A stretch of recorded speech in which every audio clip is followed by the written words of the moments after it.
Hey guys, this is Camfrey15, and I'm back with another Stargirl episode review for you guys. In the past 2 weeks, I missed the episode, or I didn't review and miss those episodes 3 and 4. So in order to obviously have them in my timeline of reviews, well, I'm going to talk about them. So I'm going to try to make sure this video is not too long, as well as not too short, but really covering the main story points, to be honest. So episode 3 was mostly centered around Mike and what looked like he was going to join the new JSA at the time with the pen of Johnny Thunder. And the episode 3 starts off in the flat and with a flashback 11 years ago, before obviously the old JSA all died in their battle with the ISA. And we see how obviously the current wielder of Johnny Thunder had to go work with them and everything like that. Now we see how Mike is a kid that gets bullied by these bullies and everything, and he wishes he kind of had powers to do something about it. So he ends up taking a pen, which actually is the Johnny Thunder pen, and stuff like that. And essentially what happens is, because he takes the pen, he's essentially the new holder, the new, master and user of it. And as you see, as Mike is driving through, driving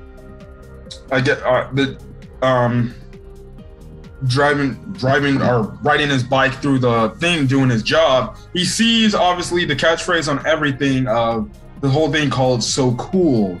And when he eventually says it, the pen comes out with obviously Thunderbolt, who essentially is a genie, in a way. That's what he is.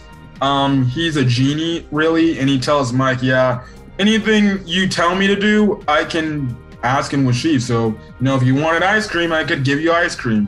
But the thing is, we find out through the episode that Mike has to be very specific with the wishes he asks for. Otherwise, it's going to be misinterpreted and stuff like that. For example, he's like, ask the bullies to stop, and a bunch of stop signs keep coming around the bullies that are bullying like this kid who was selling Girl Scout cookies. And Thunderbolt was like, well, until they stop, there's going to be no more falling signs and stuff like that. Eventually, Courtney runs into Mike seeing this and everything, and she eventually tells Pat. Obviously, Pat's like, listen, I think it's best that you give up the pen or Thunderbolt, because he can be very dangerous and everything.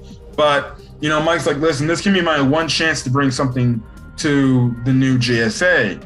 So Pat's like, okay, you have a deal. You can help us find the Shade, which in this episode, mostly what the heroes are revolved around, the new JSA are revolved around, is stopping the Shade. We essentially find out the Shade was an old ISA member. The only thing is, the Shade never saw really eye to eye with the other ISA members.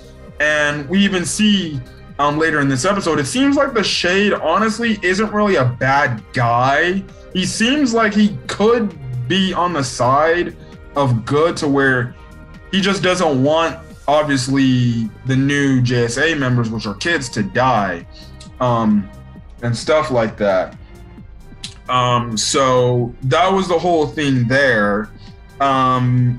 So what happens is Mike helps the Pat and the others find the location of the Shade. They go to the Shade, but Mike's supposed to stay back at the parking garage. But Mike gets the dumb idea, because he's a kid, to think he can do something and help out. And he literally, the moment while Courtney and the others are confronting the Shade and looks like they're gonna get some answers at him, Mike shows up and he tries to stop the Shade himself, but it gets into the whole fact where, well, guess what? The Shade starts retaliating and he fights them. Now, he tries to take away the staff away from Courtney, but Courtney's staff is lighting up, and it's very hard for the Shade to stop. And even Pat says, well, Starman defeated the Shade because, well, light is his weakness. Eventually, he escapes and he's gone. The episode kind of ends off with Pat kind of, I would say getting on Mike for not listening to him, and Mike just said essentially wished that he wasn't the wielder of Thunderbolt, and the Thunderbolt pen goes to this one kid somewhere, well, guess what? That's the whole thing there. Now, Thunderbolt did have a little talk with Pat, with the whole fact that he told the reason why Thunderbolt chose Mike was because, well, in Mike's case, he really doesn't have somebody he can go to, somebody he can talk to. He's kind of just a dude who's alone and stuff like that. And essentially that opened up Pat's eyes, wondering like, maybe I need to be more closely knit with my son and everything, which, hey, you know, it kind of gives him a nice storyline to wonder, oh, will he join the ISA? Because he could say like, you abandoned me and you treasured Courtney all these, you know, ever since she became Stargirl, and now I'm going to exact my revenge and stuff like that. So we'll see where that goes. But that was episode 3. I thought episode 3 was good. Now, this past week, episode 4 was centered around Sportsmaster and Tigress, and mostly their son, or not their son, their daughter, as I'm pulling up her name.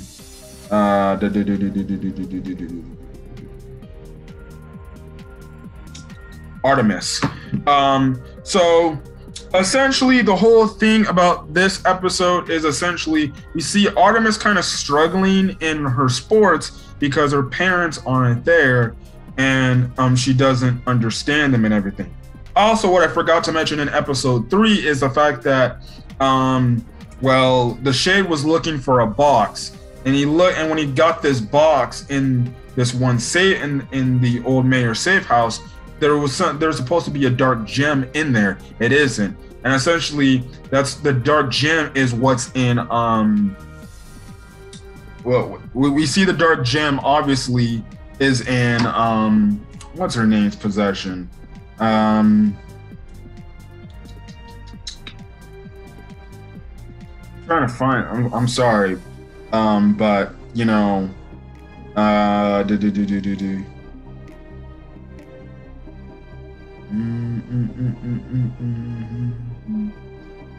hold on a quick second, guys. Okay, back from what I was saying, but we know that Cindy is in possession of the dark gem, and we find out that dark gem is, you know, Eclipso essentially, and the Shade, he's looking for that obviously to shut that down because he's like, those kids are going to die. So that's the whole thing. But as I was saying, Artemis is kind of bummed out that well, her parents are in jail and they're not there to support her, and she's kind of not doing good in practice to try to make the team and everything. So that's the whole thing there. Now, obviously, you know, also too in episode 3, when Beth put on the goggles, the Dr. Midnight goggles, Dr. Midnight warned her saying that Eclipso was coming and they need to do something. So obviously they tell Pat, and essentially we find out Eclipso is a very dangerous, you know, being, and he will do anything or whatever he can to defeat you. And to the point, he makes you like see these crazy made up dreams that essentially can literally kill you, and stuff like that. And eventually that's when we find Courtney eventually later finds out that, well, you know, Dr. Midnighter's daughter died to Eclipso and everything. And that was the whole thing. That's why they're trying to take supreme caution with this.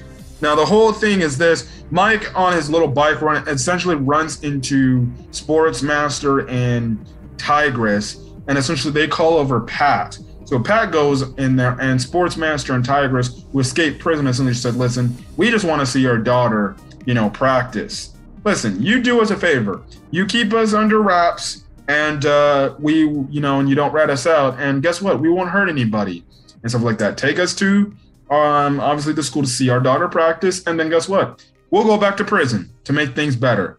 So, yeah. And then also, too, Artemis, they tell Artemis that they were arrested as a fraud for a fake reasoning. Now, that's the thing there. Now, what eventually happens in this episode is, well, Cindy wants to find a way to do something about it and get, people to join her new ISA. Now she gets the one boy who was the daughter of that violinist player.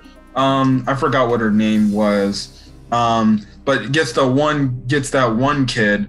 And actually she shows him like, hey, this is what your mother did and stuff like that. So hey, you can take up the reins and be the new replacement and stuff like that. So that whole thing is going on there. Courtney does have a run-in with the Shade as well in this whole library area. And essentially the Shade is like, you don't know what you're getting yourself into, and you should let me find the diamond myself so you guys don't get hurt or worse, killed. And that's what I'm saying. It seems like the Shade is a good guy, or at the least very, very much is trying to say, listen, don't worry about this. I'll take care of it. And guess what? I'll leave you alone. So it seems like the Shade, honestly, I would say is probably a good dude, and he's willing to let obviously the heroes go freely and say, listen, don't worry about this. You worry about being a kid. I'll handle this whole stuff right here. But anyways, Courtney goes to the practice field to find Pat to essentially, tell him like what the Shade is. Now, eventually what happens is, as she's walking up to talk to Pat, Sportsmaster and Tigress are in this stadium in the field. Now, Artemis sees this and she's happy that her parents are there. But Cindy shows up, uses the dark gem to essentially make Artemis see essentially a vision, or thinking like it's these SWAT teams coming after her parents. And she thinks one of the SWAT members is Courtney. So she literally runs out the football field and literally starts attacking Courtney because she thinks, she thinks that these SWAT members are going to take her parents away. And that's what she's seeing as Courtney, who she thinks Courtney is. But eventually it gets to the point where, they pull her off and she realizes, what the hell did I see? And essentially Cindy's like, well, my job here is done. So she walks away. Eventually, Artemis has a talk with her mom, with Sportsmaster and Tigress, and essentially that's when Sportsmaster and Tigress come clean and essentially say, listen, look, we actually did commit a crime, we did a bad thing, but listen, it shouldn't detail you from, doing what you need to do, and stuff like that. So go out there and go be great. You don't need us to be on the sidelines every now and then to play great. But so obviously Artemis is inspired by this, but the thing is, the football coach says because of her passive aggressive behavior, they essentially kick her off the football team, which sucks. And I'm guessing that's more than likely going to lead her into joining the ISA, because Cindy's going to be like, hey, they left you alone, you can find a new home with me and stuff like that. So yeah. Now, kind of the I guess you can say plot twist of the episode is the fact that, well, we find out that it seems like Dr. Midnight isn't really all too dead. Apparently, he's in the shadow world where the Shade is, and he's finding some way to trying to find some way to get out. So it's gonna be very interesting to see if they can free Dr. Midnight from him, but I thought episode 4 and episode 3 were good episodes of Stargirl. I'll try to be more consistent with my reviews of Stargirl. Hopefully I can get my Stargirl reviews out either Tuesday nights, if I have the chance to do those Tuesday nights, or early Wednesday morning. But other than that, I thought they were good episodes and I really much enjoyed them. But other than that, guys, I'm gonna get out of here. Hopefully you guys have a great rest of your day or night when we're going to check out this video. Again, hit that like button if you like the video. Put in the comment section your thoughts on episode 3 and 4 of Stargirl, as well as hit that subscribe button when you get more Stargirl content and stuff like that. I also have to catch up on Supergirl because Supergirl recently came back, and I will do an episode review catching up on Supergirl. So yeah, but other than that, I'm gonna get out of here. Hopefully you have a great rest of your day. I know checking out this video. Until then, guys, I'll catch you guys later. Peace.